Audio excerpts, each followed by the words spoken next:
एकादशी पूरे साल में 2 बार आती है।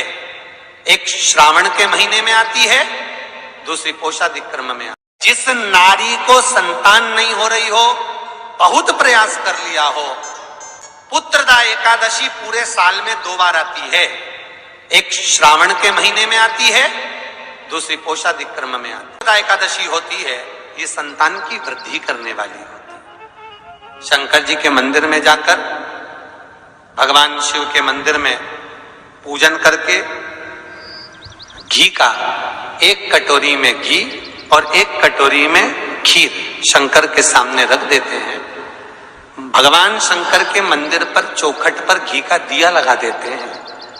शंकर जी की चढ़ी हुई 1 बेलपत्र साथ में रखें और 1 बेलपत्र को उठाकर शंकर जी के मंदिर की चौखट पे ही बैठकर चबा चबा कर खा लेते हैं। जो 1 बेलपत्र लेकर आए हैं वो अपने पति को खिला देते हैं। कहते हैं पुत्रदा एकादशी के दिन ये कर लेने पर संतान की प्राप्ति हो जाती है, पुत्र की प्राप्ति हो जाती है। महापुराण की कथा कहती है, आप अगर विश्वास रखे हो, सफेद आंकड़े की जड़, जिस नारी का संतान नहीं हो, गर्भ नहीं ठहरा हो, सफेद आंकड़े की जड़, जिस देव अधिदेव महादेव की कथा जिस तुम्बरुका जी ने श्रवण कराई है, शंकर भगवान जिनके सामने बैठकर शिव पुराण की कथा सुन रहे हैं, उन तुम्बरुका जी का नाम लेकर शिवलिंग पे से 21 बार घुमाकर मंदिर में ही कमर पर 7वें दिन रजस्वला धर्म के जो बांध लेता है और 1 पीपल का पत्ता अवधूतेश्वर महादेव का नाम लेकर शंकर पर चढ़ाकर उसको गाय के दूध में उकाल कर रात्रि को दोनों पति पत्नी अगर पीकर सोते हैं, 3 महीने में भगवान भोलेनाथ उसकी गोद भर देते हैं। ये शिव तत्व। शंकर देता जरूर है। अच्छा, संतान नहीं हो, किसी नारी की गोद अगर, स्त्री की गोद अगर खाली रह जाए तो भी दुख होता है उसको कि मेरे घर में औलाद नहीं, संतान नहीं। हम कई बार कहे, आज फिर कहते हैं, ये टेस्ट भी बाद में कराना, सारी जांचें बाद में कराना। एक बार शंकर का भजन कर कर देखना। पिछले वर्ष कथा में तुमरुका जी की जो कथा कही थी, यूट्यूब पर डली हुई, अगर आप लोगों ने नहीं सुनी हो तो उसको निकालना यूट्यूब पर। श्री तुमरुका शिव महापुराण की कथा हमने कही थी, तुमरुका जी का व्याख्यान, उसमें वर्णन किया था।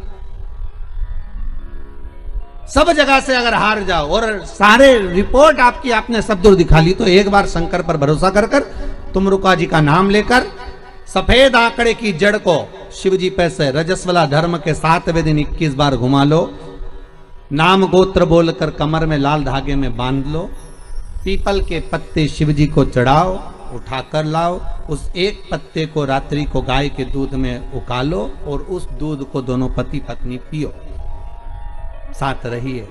समय आएगा, बाबा चाहेगा तो 3 या 4 महीने में गर्भ ठहर ही जाएगा।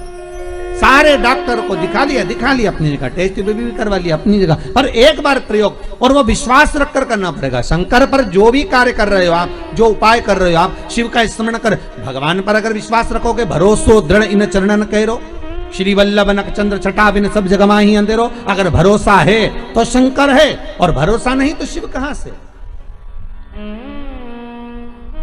विश्वास लेकर अगर आए हो तो काम तो होगा। ये लोग काशी से आए हुए हैं, विश्वास लेकर ही तो आए होंगे कि हम जाएंगे शंकर की कथा में तो बाबा कृपा जरूर करेगा।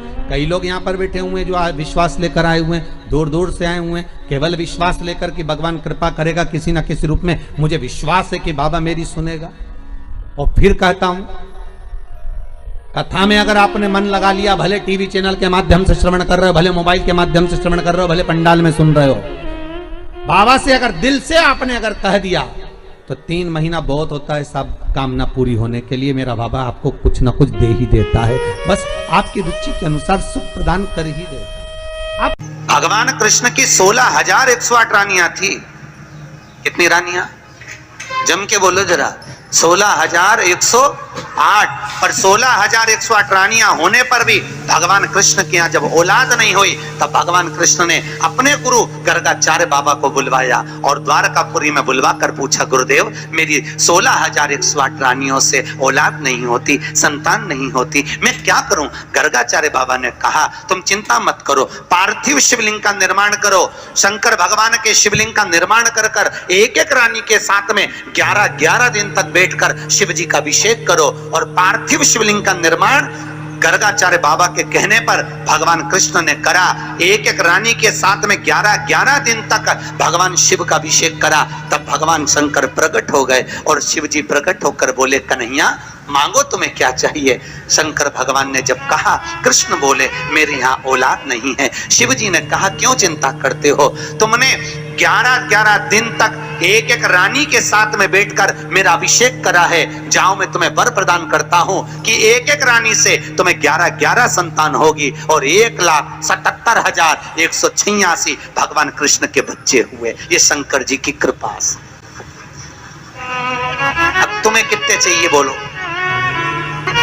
भगवान कृष्ण के यहाँ अगर औलाद हुई तो किसकी कृपा से? अरे बोलो, बोले कौन होगा ऐसा? कितना करुणामय, कितना दयालु, कितना आनंद देने वाला।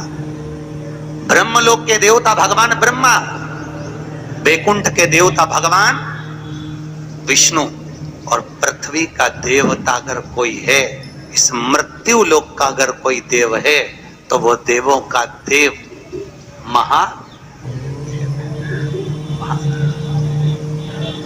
पृथ्वी का देव है, मृत्यु लोक का देव है महादेव। शंकर जी कहते हैं, भले तू ब्रह्मा को भज, चाहे तेरी मर्जी पड़े नारायण को भज, पर मृत्यु लोक का देव तो मैं हूं, पाला तो मुझसे पड़ना है ना, तब निपटूंगा तेरे से। अभी तू जा। फिर पाला कब पड़ता है? जब थोड़ी सी भी दिक्कत आ जाए, परेशानी आ जाए, एक्सीडेंट हो जाए, ब्लड प्रेशर ऊंचा नीचा हो जाए, शुगर बढ़ जाए, अटैक आ जाए, तब सीधे पंडित जी को फोन लगा के बोले महामृत्युंजय का पाठ करा दो। शंकर जी बोले अब आया मेरे पाले में, अब आया, लगे सब पाठ करने के लिए। भगवान नारायण का अगर विवाह भी कराने वाला कोई है लक्ष्मी से तो वो मेरा शिव ही है। कौन ने कराया था विवाह? शंकर भगवान। क्या नाम है माता लक्ष्मी की, माता जी का? अरे यहीं तो कोई ऊपर बोल रहा था, गुरुजी हमारे गुलबर्गा में तो खूब कथा होती है, आपको मालूम है गुरुजी? खूब कथा हुए हमारे यहाँ, खूब कथा चले। तो हमने कहा अच्छी बात है, बताओ जल्दी से माता लक्ष्मी जी की माँ का नाम क्या? बोलो तो। हर हर महादेव। माता लक्ष्मी की माँ का नाम था ख्याति देवी। क्या नाम था? ख्याति देवी। कितनी लक्ष्मी हुई? अष्टलक्ष्मी। उसमें से नारायण को कितनी लक्ष्मी भी आई? 2 लक्ष्मी। एक माता ख्याति की पुत्री श्री लक्ष्मी और दूसरी समुद्र देवता की बेटी लक्ष्मी महालक्ष्मी। ये 2 लक्ष्मियां भगवान नारायण को भी आई। कौन कौन सी लक्ष्मी भी आई? जम के बोलो। एक श्री लक्ष्मी, कौन है ये? माता ख्याति की बेटी। और दूसरे नंबर पर महालक्ष्मी, कौन है ये? समुद्र देवता की बेटी। अब जिस नारायण भगवान के साथ में मंदिर में लक्ष्मी जी की पूजन करते हो, वो लक्ष्मी इन दोनों में से कौन सी? बोलो जल्दी।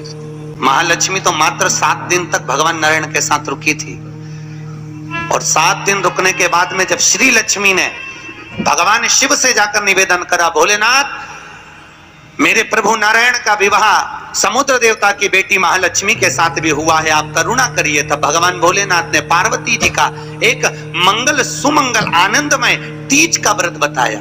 तीज का व्रत जब श्री लक्ष्मी ने करा, वो व्रत आज भी माताएं करती हैं, निमाणी की पूजन करती हैं। आज भी सत्तू बनाती है और 3 तरह का सत्तू बनता है, आटा का, बेसन का और चावल का।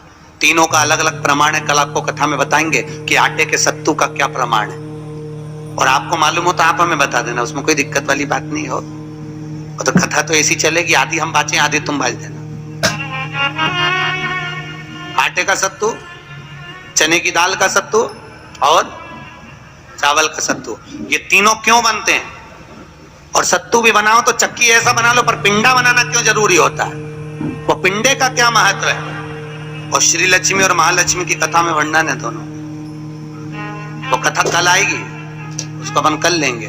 पर आज जो कथा चल रही है कि श्री लक्ष्मी को माता पार्वती जी का विवाह, सुंदर व्रत बताया, और उस व्रत को माता पार्वती ने करा। और उस व्रत को माता श्री लक्ष्मी ने जब करा, पार्वती के व्रत का हो, तब माता श्री लक्ष्मी और महालक्ष्मी दोनों एक हुई और एक होकर नारायण के साथ में जाकर विराजमान हुई। आज भी जो माता लक्ष्मी का एक हाथ नीचे है और कमल का पुष्प पकड़ी है, वो लक्ष्मी जी का महालक्ष्मी दर्शन है। और माता अगर हाथ देर से इशारा कर कर आशीर्वाद दे रही है, वो श्री लक्ष्मी का भाग है। माता दो भाग,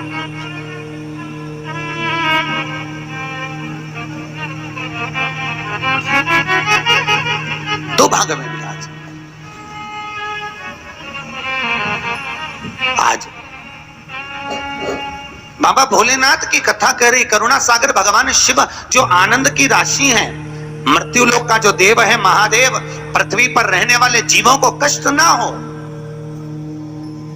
उनको सुख ही देने वाले, सदा प्रसन्नता प्रदान करने वाले। बद्रीनाथ किसका था?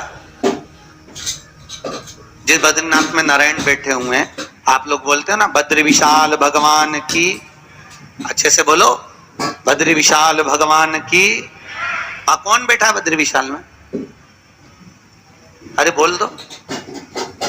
तुम तो बोलने में भी घबराने लगे कि महाराज ना जाने क्या बोल देगा, पट्टा ही ठिकाने। कौन बैठे वहां पर? नारायण बैठे कि नहीं बैठे? तो वो बद्री विशाल किसका था? जिस बद्री विशाल के मंदिर में बद्री विशाल बैठे हैं, भगवान नारायण विराजमान हैं, वो बद्रीनाथ की भूमि किसकी थी? भगवान शिव और पार्वती का निज घर था। शिव और पार्वती वहां निवास करते थे, शंकर और पार्वती वहां रहते थे। एक बार भगवान नारायण के साथ में लक्ष्मी मैया भ्रमण के लिए निकली बद्री का आश्रम, अलकनंदा नदी के तट पर। और माता लक्ष्मी ने जैसे ही बद्रिकाश्रम को देखा, इतना सुंदर आश्रम, नारायण ने शिव जी को नमन करा, शंकर ने नारायण को नमन करा, दोनों एक दूसरे को नमन करे। और इतने में नारायण लक्ष्मी को लेकर वापिस जाने लगे, तो लक्ष्मी जी ने नारायण को रोक लिया और कहा, प्रभु रुकिए, मेरे वचन को सुनो, ये बद्रिकाश्रम मुझे बहुत अच्छा लग रहा है, नाथ कुछ भी करो पर ये बद्रिकाश्रम मेरा होना चाहिए। भगवान नारायण ने कहा, लक्ष्मी ये कभी नहीं हो सकता, क्योंकि यह शिव का वासा, ये शंकर की जगह है, ये भोलेनाथ जी की जगह है। और अगर ये शंकर जी का निज निवास है, शंकर जी का स्थान है, तो तुम्हारा कैसे हो सकता है? लक्ष्मी जी बोली, प्रभु चाहे कुछ भी हो जाए पर ये बद्रिकाश्रम मेरा होना चाहिए। लक्ष्मी जी जिद बैठ गई। होता है, अब पत्नी अगर जिद बैठ जाए तो तुम्हें तो मालूम है, आधी रात के मेडिकल खुलवा के बाम की शीशी लेके आए, तो वो तो बद्रिकाश्रम। लक्ष्मी जी जिद पर अड़ गई। भगवान नारायण ने लक्ष्मी को खूब समझाया, क्यों उपद्रव करती है लक्ष्मी, मान जा, वो अपना नहीं है, जो अपना नहीं है वो अपना कैसे हो सकता है? नहीं प्रभु, मुझे तो वो बद्रिकाश्रम भा गया और मुझे चाहिए, चाहे कुछ भी करो।